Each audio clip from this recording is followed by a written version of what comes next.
Now the tax collectors and sinners were all gathering around to hear Jesus. But the Pharisees and the teachers of the law muttered, "This man welcomes sinners and eats with them."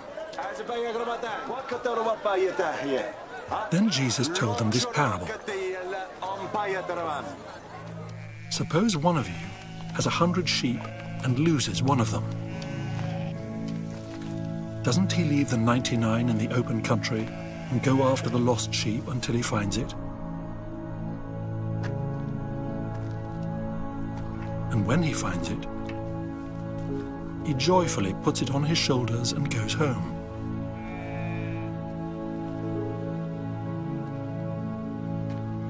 Then he calls his friends and neighbors together and says, "Rejoice with me, I have found my lost sheep."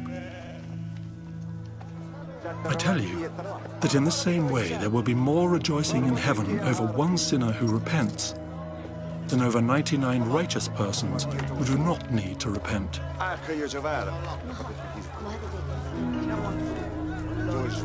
Or suppose a woman has 10 silver coins and loses one. Doesn't she light a lamp, sweep the house, and search carefully until she finds it? And when she finds it, she calls her friends and neighbors together and says, "Rejoice with me, I have found my lost coin."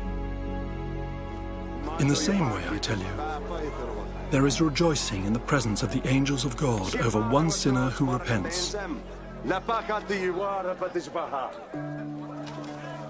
Jesus continued, "There was a man who had 2 sons.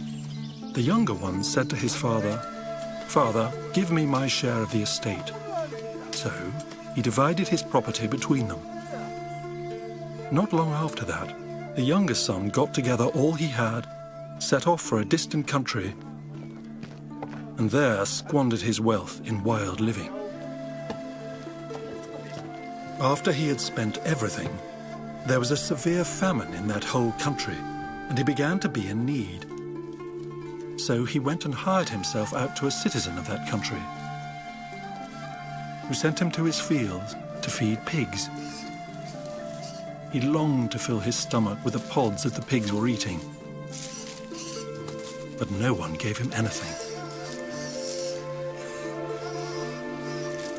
When he came to his senses, he said, 'How many of my father's hired servants have food to spare, and here I am starving to death? I will set out and go back to my father and say to him, "Father, I have sinned against heaven and against you. I am no longer worthy to be called your son. Make me like one of your hired servants." So he got up and went to his father. But while he was still a long way off, his father saw him and was filled with compassion for him. He ran to his son, threw his arms around him and kissed him. The son said to him, "Father, I have sinned against heaven and against you. I am no longer worthy to be called your son."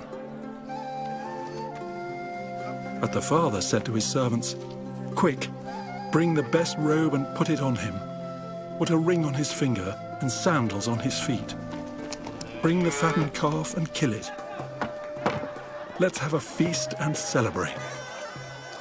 For this son of mine was dead and is alive again. He was lost and is found." So they began to celebrate. Meanwhile, the older son was in the field. When he came near the house, he heard music and dancing.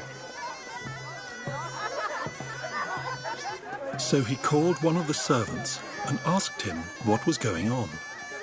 "Your brother has come," he replied,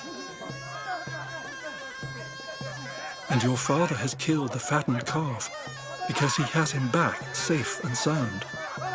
The older brother became angry and refused to go in. So his father went out and pleaded with him. But he answered his father, "Look, all these years I've been slaving for you and never disobeyed your orders. Yet you never gave me even a young goat so I could celebrate with my friends. But when this son of yours, who has squandered your property with prostitutes, comes home, you kill a fattened calf for him. My son, the father said, you are always with me, and everything I have is yours. But we had to celebrate and be glad, because this brother of yours was dead and is alive again. He was lost and is found.